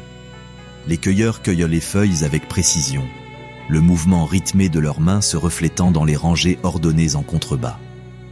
La cuisine de la région est fortement influencée par son environnement. Poissons, herbes fraîches, ail et grenades dominent les plats, tandis que les ragoûts sont plus légers que sur le plateau central. Le mirza gazemi, aubergines fumées à la tomate et à l'ail, et le poisson grillé sont des incontournables. Les repas sont souvent accompagnés de doug, une boisson à base de yaourt, ou de thé vert local, soulignant ainsi la fraîcheur, l'équilibre et le lien avec le paysage environnant. Observer la préparation des repas dans les petites maisons de village ou les restaurants locaux permet de découvrir une culture qui valorise le respect des saisons, la communauté et l'harmonie avec la terre. Depuis Téhéran, les voyageurs peuvent accéder à la côte caspienne par des routes bien entretenues. Le trajet les mène du plateau central aride au col montagneux boisé pour enfin atteindre les plaines humides du littoral. L'offre d'hébergement est variée, allant des modestes pensions aux hôtels modernes, souvent situés près des rizières ou le long de la côte et offrant des vues panoramiques sur la mer et les montagnes. Le climat de la région est plus frais et plus humide que dans la majeure partie de l'Iran, les pluies fréquentes alimentant les forêts denses et les rivières. Le printemps et le début de l'automne sont particulièrement agréables pour voyager, avec un ciel dégagé et des températures confortables. La vie quotidienne sur la côte est intimement liée à l'eau. Les bateaux de pêche rentrent au port avec leur pêche du matin, les agriculteurs cultivent les rizières et les enfants jouent sur les berges. Les récoltes de thé rythment l'année et le travail collectif favorise la transmission du savoir entre les générations. L'architecture villageoise s'adapte à l'humidité. Maisons en bois sur pilotis, toits pentus et larges vérandas permettent de gérer la pluie tout en créant des espaces extérieurs ombragés. L'observation de ces détails met en lumière l'imbrication profonde de l'activité humaine et de l'environnement, qui engendre à la fois des solutions pratiques et une expression culturelle. Terminer une visite ici confirme une réalité frappante de l'Iran. Au sein d'un même pays, on peut passer en quelques jours seulement de déserts brûlants et de plaines balayées par les vents à des montagnes verdoyantes, des rizières et un littoral tempéré. La côte caspienne illustre l'inattendue diversité de l'Iran, démontrant que ces paysages ne se définissent pas par un climat ou une esthétique unique, mais par des contrastes, du silence aride à une vitalité luxuriante, des dunes de sable aux collines verdoyantes. Pour les voyageurs, cette région offre un véritable enchantement visuel et une immersion culturelle profonde. La brume qui se lève sur les plantations de thé, les barques en bois qui tanguent au gré des marées et les villages qui vibrent au rythme de la mer et de la terre. Elle nous rappelle que l'histoire de l'Iran n'est pas uniforme, mais riche et complexe, dévoilant une multitude de mondes au cours d'un seul voyage, où montagnes, déserts et mers coexistent en une harmonie palpable et profonde. Nichée sur les pentes des monts Sahand, Tabriz a longtemps été une porte d'entrée vers le Caucase et un carrefour d'échanges commerciaux, culturels et de circulation. Sa situation stratégique en faisait un point névralgique de la route de la soie, reliant la Perse à l'Anatolie, au Caucase et au-delà. Aujourd'hui, la ville conserve une effervescence constante. Les bazars vibrent d'activité, les rues résonnent du commerce et le mélange architectural témoigne de siècles d'échanges culturels. Au cœur de la ville, la mosquée bleue attire tous les regards par la finesse de ses carreaux. D'un bleu cobalt profond et turquoise, ces carreaux forment des motifs géométriques et des inscriptions qui scintillent au soleil, témoignant d'un savoir-faire exceptionnel ayant résisté aux tremblements de terre, aux guerres et aux restaurations. En visitant la mosquée, les voyageurs sont frappés par la précision du travail des artisans. Chaque carreau, chaque courbe, chaque arche s'harmonise avec son environnement, offrant un espace de recueillement et un panorama exceptionnel du patrimoine architectural de Tabriz. À proximité, le bazar de Tabriz, classé au patrimoine mondial de l'UNESCO, offre une immersion totale dans le commerce et la vie quotidienne. Ces allées labyrinthiques regorgent d'échoppes vendant tapis, épices, thé, textiles et objets artisanaux. Les marchands crient les prix, attirant l'attention sur leurs marchandises avec un talent certain, tandis que les effluves de safran fraîchement moulu, de noix grillées et de tisanes se mêlent aux senteurs de bois et de pierres patinées par le temps. De petits cafés, nichés au cœur du bazar, proposent des tasses de thé fumantes, invitant habitants et voyageurs à faire une pause, à observer et à s'imprégner du rythme de la ville. Tabriz est également une région d'une grande diversité ethnique et culturelle. Les villages arméniens nichés dans les montagnes environnantes préservent leurs églises, leur architecture et leurs traditions culinaires, tandis que la culture azerbaïdjanaise prédomine dans la langue, la musique et la gastronomie. L'hiver, les sommets enneigés encadrent la ville, soulignant le contraste entre l'effervescence urbaine et le paysage naturel environnant. Les festivals saisonniers mettent en valeur l'artisanat, la musique et la gastronomie, permettant aux visiteurs de découvrir des traditions façonnées par des siècles d'échanges avec les cultures voisines. Historiquement, la renommée de Tabriz repose sur son rôle sur la route de la soie, facilitant le commerce de la soie, des épices et des textiles. Des marchands venus de toute la Perse et d'ailleurs s'y retrouvaient pour échanger marchandises, idées et nouvelles. Cet héritage se perpétue dans l'architecture de la ville. Caravansérails, bazars couverts et rues anciennes témoignent d'un urbanisme propice au commerce et à l'hospitalité. En parcourant ces rues, les voyageurs peuvent retracer des siècles de migration, imaginant les caravanes de chameaux franchissant les portes de la ville, les marchandises pesées et échangées, et les pratiques culturelles se mêlant dans cet espace d'échange. Des conseils pratiques agrémenteront votre visite. Située à environ 1350 mètres d'altitude, Tabriz bénéficie de températures plus fraîches que dans la majeure partie de l'Iran, et la neige y est fréquente en hiver. La ville est accessible par la route, le rail et les airs, offrant des liaisons pratiques depuis Téhéran et d'autres grandes villes. Les guides locaux peuvent enrichir votre expérience en mettant en lumière les détails historiques du bazar, les subtilités architecturales des sites religieux et l'interaction entre la culture urbaine et rurale de la région environnante. L'énergie de la ville est indéniable. Le murmure des conversations, le rythme des échanges commerciaux et le mélange harmonieux d'ancien et de moderne créent une atmosphère vivante et bouillonnante. Au bazar ou sous les arcades de la Mosquée Bleue, les visiteurs ressentent le poids de l'histoire mêlée à l'immédiateté du quotidien. Tabriz illustre comment les frontières de l'Iran ne sont pas des barrières, mais des points de convergence où se croisent commerce, culture et géographie. À ce carrefour du Nord-Ouest, l'histoire de l'Iran comme acteur mondial prend tout son sens. La soie, les épices et les idées y transitaient autrefois, et aujourd'hui encore, la ville vibre au rythme des échanges commerciaux, de la culture et de la vie communautaire. Tabriz est un lieu où l'histoire se vit. Elle ne se contente pas de s'observer, où la pierre, la tuile et l'énergie humaine se conjuguent pour révéler la vitalité inébranlable d'une région façonnée par son environnement et ses liens avec le reste du monde. Culminant à 5610 mètres, le mont Damavand est le plus haut sommet d'Iran et le plus haut volcan d'Asie. Son sommet enneigé domine les monts Alborz, visibles depuis Téhéran par temps clair, et revêt depuis longtemps une importance symbolique dans la mythologie persane, en tant que lieu de force, d'endurance et d'identité nationale. Pour les voyageurs, le Damavand offre une combinaison de grandeur naturelle, de randonnées exigeantes et une immersion dans la géologie volcanique. Le Damavand est un stratovolcan endormi, dont la dernière éruption remonte à environ 7000 ans. Près du sommet, des fumerolles libèrent de faibles émanations de vapeur et de soufre, témoins du passé géologique de la montagne. L'ascension de ces pentes révèle des strates rocheuses, des éboulis et des dépôts minéraux, composant un paysage à la fois austère et saisissant. Les sentiers serpentent à travers des prairies alpines, des éboulis volcaniques et des névés, permettant aux randonneurs d'apprécier la transition progressive de la montagne, des contreforts boisés aux hauts plateaux arides. L'accès au sommet dépend de la préparation. Plusieurs itinéraires y mènent, le plus souvent par les sentiers nord ou sud, avec possibilité de passer la nuit en refuge. Les randonnées durent généralement de 2 à 4 jours, selon le rythme et les conditions météorologiques. Les guides et les groupes d'alpinisme locaux apportent un soutien essentiel, garantissant la sécurité et fournissant des informations sur l'altitude, le terrain et les procédures d'urgence. Il est conseillé aux alpinistes d'emporter des vêtements adaptés à la superposition de couches, suffisamment d'eau et du matériel pour la progression sur neige et rochers, car les températures peuvent chuter brutalement même en été. L'ascension est marquée par des expériences visuelles exceptionnelles. Au petit matin, la lumière illumine les pentes de lave et les névés, projetant des ombres nettes sur les crêtes et les vallées. Près du sommet, des fumerolles s'élèvent en volute dans l'air vif, tandis que des oiseaux adaptés à la haute altitude planent au gré des courants thermiques. En regardant vers le bas, les randonneurs aperçoivent des vallées verdoyantes ponctuées de villages, de rivières et de forêts, soulignant le contraste entre la fertilité des plaines et l'isolement alpin.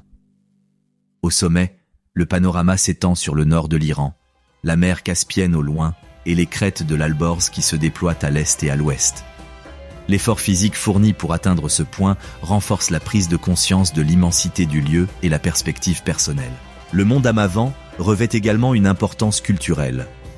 Dans la littérature et les légendes persanes, il est cité comme un symbole de résilience, souvent décrit comme le lieu où des héros et des créatures mythiques ont défié le destin. Si ces connotations mythologiques enrichissent le récit qui lui est associé, le documentaire s'attache avant tout à la réalité observable, ses caractéristiques géologiques, ses zones écologiques et l'interaction humaine avec les paysages de haute altitude.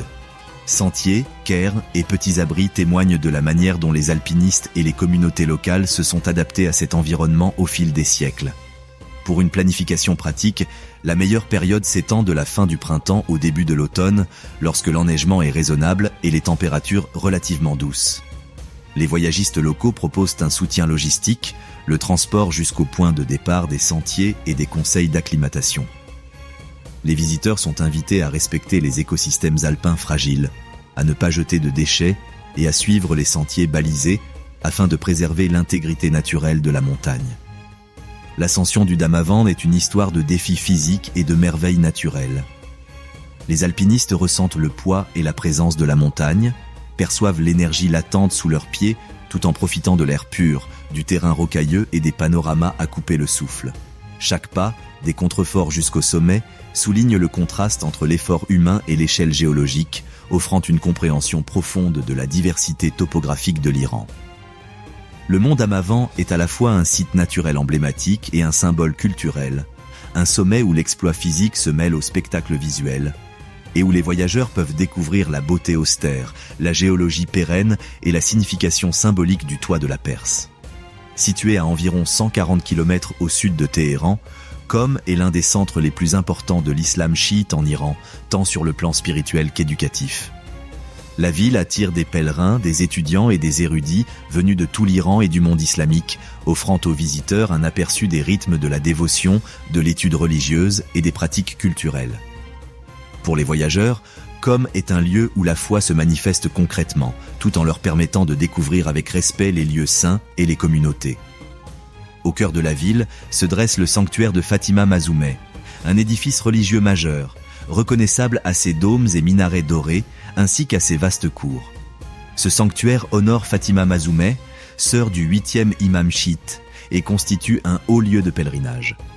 Dès leur entrée, les visiteurs sont frappés par le contraste entre la finesse architecturale et l'activité humaine qu'elle met en scène. Des pèlerins marchant pieds nus, déposant leurs prières sur le sol de marbre, ou s'arrêtant un instant devant le sanctuaire pour un recueillement silencieux. Les carreaux, les mosaïques de miroirs et la calligraphie raffinée créent un rythme visuel qui guide le mouvement et le regard, témoignant à la fois de la dévotion et du raffinement artistique. L'expérience de la visite est à la fois visuelle et auditive. Dans les cours et les halls, le doux écho de la récitation du Coran se mêle aux prières murmurées. Les pèlerins allument des bougies, déposent des offrandes de fleurs et effleurent ou embrassent les surfaces des sanctuaires en signe de respect. Ces gestes se déploient discrètement mais sans interruption, créant un tableau vivant de foi et de connexion humaine. Observer ces instants permet aux voyageurs d'apprécier la profondeur et la subtilité de la pratique religieuse, sans interprétation ni jugement, privilégiant la présence à l'explication. Des conseils pratiques sont essentiels pour une participation respectueuse. Les visiteurs sont priés de porter une tenue vestimentaire modeste. Les femmes doivent se couvrir les cheveux et les épaules, et les hommes doivent porter un pantalon et des manches longues. Des espaces réservés à un genre sont aménagés dans de nombreuses parties du sanctuaire. La signalétique et le personnel peuvent vous renseigner sur les règles d'accès.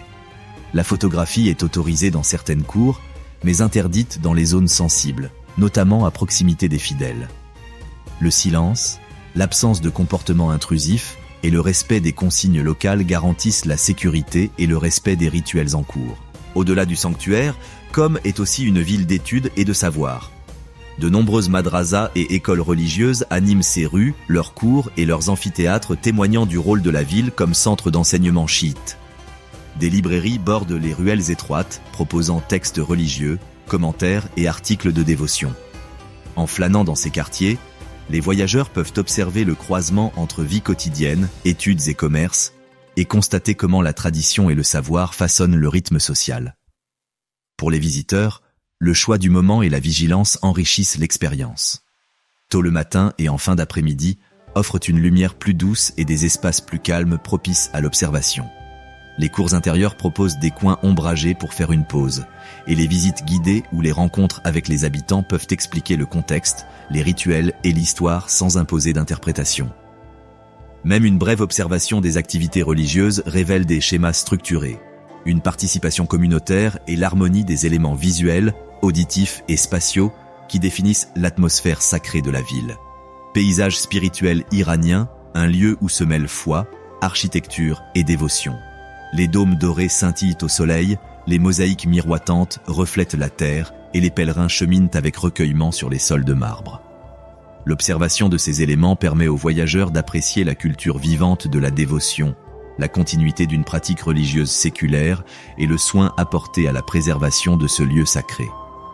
Qom n'est pas seulement une ville de rituels, mais aussi un centre de continuité, de réflexion et de liens humains. Pour ceux qui l'abordent avec respect, observation et pleine conscience, Elle offre une expérience profonde, une immersion dans la dévotion, l'art et les rythmes de la vie spirituelle qui constituent le cœur religieux de l'Iran. Dans le sud-est de l'Iran, la ville de Kerman s'ouvre sur les vastes plaines de la province du même nom. Non loin de là, l'Arghebam, la plus grande citadelle en pisé du monde, se dresse au milieu du désert, témoignant de l'histoire, de la résilience et de l'ingéniosité humaine. Construite il y a des siècles, la citadelle servait à la fois de forteresse et de ville, un carrefour commercial sur les routes reliant la Perse à l'Asie centrale et au sous-continent indien. Aujourd'hui, elle raconte une histoire de grandeur, de dévastation et de reconstruction minutieuse. Arghebam se compose d'imposantes murailles en briques de terre crue, de tours et de complexes résidentiels fortifiés, conçus pour résister aux aléas climatiques et aux épreuves de l'histoire. Dès la porte principale, les visiteurs sont frappés par l'ampleur du site. Les remparts s'étendent à perte de vue, les tours ponctuent l'horizon et l'agencement des rues, des marchés et des maisons témoignent d'une structure urbaine bien pensée. L'adobe, principal matériau de construction, absorbe la chaleur le jour et la restitue la nuit, illustrant ainsi l'alliance du pragmatisme et du savoir-faire local dans l'architecture persane traditionnelle. La citadelle est aussi le témoin d'une histoire de catastrophe et de résilience. En 2003, un séisme dévastateur a réduit une grande partie d'Arghebam en ruine. Les murs se sont effondrés, les tours se sont écroulées et les maisons ont été détruites, ne laissant que des vestiges de ce qui fut jadis un complexe grandiose. Aujourd'hui, les efforts de reconstruction ont stabilisé le site et permis de restaurer partiellement les murs, les portes et les cours. On peut souvent apercevoir des artisans appliquant de nouvelles couches de boue sur les tours, lissant les surfaces en adobe et reproduisant avec soin les techniques traditionnelles, offrant aux visiteurs un aperçu saisissant du travail humain et de la continuité du savoir-faire. Il arrive que des enfants courent dans les cours restaurés, leur rire rappelant que la vie continue même au milieu des ruines. Le spectacle visuel est saisissant. Depuis les hauteurs, la citadelle se dresse sur l'horizon désertique, ses murs ocre contrastant avec le bleu du ciel. La lumière du soleil projette de longues ombres sur les rues, soulignant les détails architecturaux et la texture de l'adobe. De près, les murs révèlent des motifs de maçonnerie, des réparations discrètes et des siècles d'usure, chaque élément offrant des indices sur les méthodes de construction, l'urbanisme et l'adaptation de l'architecture au climat. Le contexte enrichit la visite. Arghebam fut jadis un carrefour majeur de la route de la soie, reliant marchands et voyageurs venus de Perse, d'Inde et d'ailleurs. Marchés, caravansérails et quartiers résidentiels favorisaient les échanges de biens, d'idées et de cultures, tandis que la forteresse assurait la sécurité. Comprendre cette histoire permet aux visiteurs de mieux appréhender l'agencement de la citadelle et l'importance des réseaux commerciaux régionaux dans le développement de la vie urbaine. Les informations pratiques relatives au voyage contribuent à une expérience optimale. Kerman est accessible par la route et par avion, et des visites guidées permettent de découvrir l'histoire d'Arghebam et les efforts de préservation en cours. Le climat désertique fait que les matinées et les soirées sont les plus agréables pour explorer le site, tandis que le soleil de midi peut être intense. Il est recommandé de porter des chaussures adaptées aux terrains accidentés et d'emporter de l'eau pour les longues marches. Les visiteurs sont invités à observer les travaux de reconstruction avec respect, reconnaissant ainsi le travail constant qui permet au site de rester un monument vivant plutôt qu'une ruine figée. La visite suscite un sentiment mêlé d'admiration et d'espoir. La citadelle témoigne de l'ampleur et de la sophistication de l'architecture du désert persan, de la fragilité des créations humaines et de la détermination à restaurer le patrimoine culturel. Du haut d'une tour restaurée, dominant rues et cours, les visiteurs peuvent apprécier à la fois l'importance historique du lieu et l'effort humain qui perpétue la mémoire. Arghebam n'est pas qu'un simple vestige du passé. C'est un symbole de résilience, d'adaptation et de la capacité des communautés à se reconstruire. À travers ces murs d'adobe, ces tours reconstruites et ces paysages désertiques, les visiteurs découvrent le point de rencontre de l'histoire, de l'architecture et de la résilience, un rappel saisissant que la culture perdure même face aux forces de la nature. La côte sud de l'Iran s'ouvre sur un archipel du golfe Persique, chaque île possédant une géographie, une culture et une écologie uniques. Parmi elles, Keshm et Hormuz se distinguent par leurs paysages colorés, leur communauté locale et le développement de l'écotourisme. Visiter ces îles offre l'opportunité de découvrir la vie maritime, des merveilles géologiques et des traditions préservées dans un relatif isolement. Keshm, la plus grande des deux îles, est réputée pour sa diversité géologique. Grottes de sel, formations volcaniques et mangroves témoignent des strates de son histoire naturelle. En se promenant dans la mangrove de Hara, les visiteurs peuvent observer des systèmes racinaires complexes émergeant des eaux de marée, des oiseaux nichant dans le feuillage dense et des pêcheurs naviguant dans les chenaux peu profonds. Le paysage est paisible mais vivant. L'eau ondule contre les racines, de petites embarcations glissent sur l'eau et l'odeur de l'eau saumâtre se mêle à celle de la végétation côtière. Les guides locaux expliquent l'importance écologique du site et les pratiques de tourisme durable, en soulignant comment les communautés concilient moyens de subsistance et préservation de l'environnement. L'île d'Ormuz impressionne d'emblée par ses plages rouges et ses falaises colorées. La richesse du sol en fer crée des paysages aux teintes changeantes, passant du rouge profond à l'orange et à l'ocre sous le soleil. En randonnant dans la vallée arc-en-ciel ou le long des falaises côtières, les voyageurs découvrent une palette de couleurs presque picturales, contrastant avec les eaux turquoises. De petits villages parsèment l'intérieur des terres, où les femmes appliquent parfois des masques bandari, faits d'argile et de minéraux naturels, pour se protéger du soleil et perpétuer une tradition culturelle. Ce geste, visuellement saisissant, plonge immédiatement les visiteurs au cœur de la vie quotidienne de l'île. Les paysages côtiers renforcent le lien entre l'homme et la mer. Les pêcheurs peignent leurs bateaux de couleurs vives, préparent leurs filets et vérifient leur prise dès l'aube. Sur les étals des marchés, poissons, crevettes séchées et artisanat local sont proposés, permettant aux visiteurs d'observer un commerce resté pratiquement inchangé depuis des générations. Les traditions culinaires locales, des grillades de fruits de mer au ragoût traditionnel, témoignent à la fois de la nécessité et des saveurs.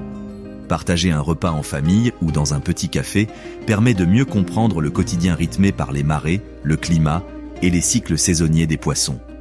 L'écotourisme occupe une place de plus en plus centrale dans l'identité des îles. À Keshm, le géoparc propose des randonnées guidées à travers canyons, formations volcaniques et sites fossilifères, expliquant l'histoire géologique avec simplicité et sans sensationnalisme. Ormuz encourage le trekking responsable et les visites culturelles, permettant aux touristes d'explorer les collines rouges et les plages sans perturber les habitats naturels. L'accent est mis sur l'observation, l'apprentissage et un impact minimal. Un modèle d'engagement durable pour des environnements fragiles. Les conseils pratiques pour voyager sont simples. Des bateaux partent régulièrement de Bandar Abbas pour les deux îles. Des excursions à la journée sont possibles, mais il est recommandé de passer la nuit sur place pour apprécier pleinement les paysages et la vie locale. L'hébergement varie des maisons d'hôtes aux petits hôtels, souvent tenus par des familles locales. Les meilleurs mois pour visiter les îles sont les saisons plus fraîches, permettant d'éviter la chaleur intense de l'été dans le sud de l'Iran. Protection solaire, eau et chaussures robustes sont indispensables pour explorer les terrains accidentés, les falaises et les zones de marée. L'attrait visuel des îles et la présence humaine s'unissent pour créer une atmosphère unique. Le contraste entre les falaises rouges et les eaux bleues, le scintillement du soleil sur les feuilles de mangrove et le rythme quotidien des pêcheurs et des villageois composent un tableau à la fois exotique et tangible. Les visiteurs peuvent constater le lien direct entre environnement, économie et culture. Des îles isolées mais prospères, dynamiques mais écologiquement sensibles et profondément liées à la mer et à la terre. À Keshm et à Ormuz, la frontière sud de l'Iran dévoile une facette souvent méconnue du pays, colorée, maritime et vibrante d'une adaptation humaine aux conditions naturelles extrêmes. Ces îles invitent les voyageurs non seulement à admirer les paysages, mais aussi à comprendre le quotidien, le travail, le savoir-faire et les traditions qui font vivre les communautés, offrant une perspective ancrée dans l'observation, l'écologie et la culture, exempte de légendes et d'embellissements. L'Iran se révèle être un pays de contrastes, chaque paysage dévoilant une facette différente de son caractère unique. Des salines aveuglantes de Dasht et Kavir aux sommets enneigés du mont Damavand, des dômes turquoises des Ispahan aux falaises rouges de Hormuz, chaque scène offre une expérience saisissante et tangible. Dans les forêts caspiennes, la lumière du soleil filtre à travers l'épaisse végétation et illumine les plantations de thé. Dans les déserts du sud, les dunes dorées ondulent sous un ciel sans nuages. Les centres urbains vibrent d'énergie, le métro grouillant de Téhéran, les bazars animés de Tabriz, les jardins de Shiraz embaumés de roses. Ensemble, ces images forment une mosaïque de vitalité, à la fois naturelle et humaine. Au-delà des paysages, le cœur de l'Iran réside dans son peuple. Les voyageurs y découvrent des sourires échangés autour d'une tasse de thé, la présentation soignée des repas partagés et des gestes d'hospitalité qui transcendent les barrières linguistiques et culturelles. Des enfants saluent depuis des ruelles poussiéreuses, des artisans font la démonstration de leur savoir-faire et des pèlerins cheminent avec dévotion dans des lieux sacrés. L'observation est ici une expérience immersive. La texture des tissus dans les bazars, l'arôme des épices et des herbes dans les cuisines régionales, le clapotis de l'eau sous les ponts anciens. Ces détails ancrent les visiteurs dans une réalité à la fois historique et vivante, démontrant que la vie iranienne n'est pas figée dans le temps, mais qu'elle se vit pleinement au quotidien. La richesse de l'Iran est aussi culturelle et historique, d'une complexité qui échappe aux clichés et aux récits simplistes. Tapis tissés avec une précision géométrique, nomades Qashqai et Bakhtiari se déplaçant au gré des saisons, mosquées et palais séculaires témoignent d'une continuité du savoir, de l'art et des croyances. Chaque objet, chaque pratique s'inscrit dans un contexte vivant. Les familles perpétuent les techniques culinaires traditionnelles, les artisans préservent leur savoir-faire pour les marchés modernes, et les villes conservent un rythme urbain façonné par des millénaires. Cette continuité se manifeste dans le quotidien, marchés, maisons de thé, ruelles, comme dans l'extraordinaire, architecture monumentale, randonnée dans le désert, ascension de montagne. Les scènes, venues des quatre coins du pays, s'enchaînent avec fluidité, soulignant les contrastes sans exagération. Le silence du désert côtoie la verdure de la mer Caspienne, les sommets montagneux surplombent des villes antiques, et les pêcheurs sillonnent des rivages aux reflets coralliens. Cette richesse visuelle et sensorielle permet aux spectateurs d'apprécier la diversité de l'Iran. Géographie, climat, architecture et mode de vie. Chaque rencontre, qu'elle soit humaine, paysagère ou culturelle, met l'accent sur l'authenticité, ancrant le récit dans le réel plutôt que dans la légende. Dans ce dernier chapitre, l'accent est mis sur l'humain et les relations humaines. Les sourires échangés autour d'un thé ou d'un morceau de pain, la délicatesse avec laquelle on offre une assiette de douceur locale, et l'attention discrète des pèlerins à Qom et Mashhad témoignent d'un pays attentif aux liens qui l'unissent. L'interaction est essentielle. C'est dans les gestes, les rythmes et les pratiques quotidiennes que la vitalité de l'Iran se manifeste le plus clairement. Les voyageurs repartent non seulement avec des souvenirs de lieux, mais aussi avec l'impression d'une vie vivante, vibrante, adaptable et chaleureuse. Le message final de l'épilogue renforce la perspective centrale du documentaire. L'Iran n'est pas une relique figée, ni réductible à des stéréotypes. C'est un pays ancien et pourtant vivant, riche d'histoire et pleinement habité aujourd'hui. Au fil des panoramiques de la caméra, du désert à la mer, de la montagne à la ville, des étals de marché aux cours sacrés, le spectateur est invité à percevoir la continuité dans la diversité et la chaleur humaine à chaque coin de rue. Mais qu'en pensez-vous ? Faites-le nous savoir dans les commentaires ci-dessous, et si cela vous a plu, n'oubliez pas de découvrir les magnifiques montagnes de l'Himalaya.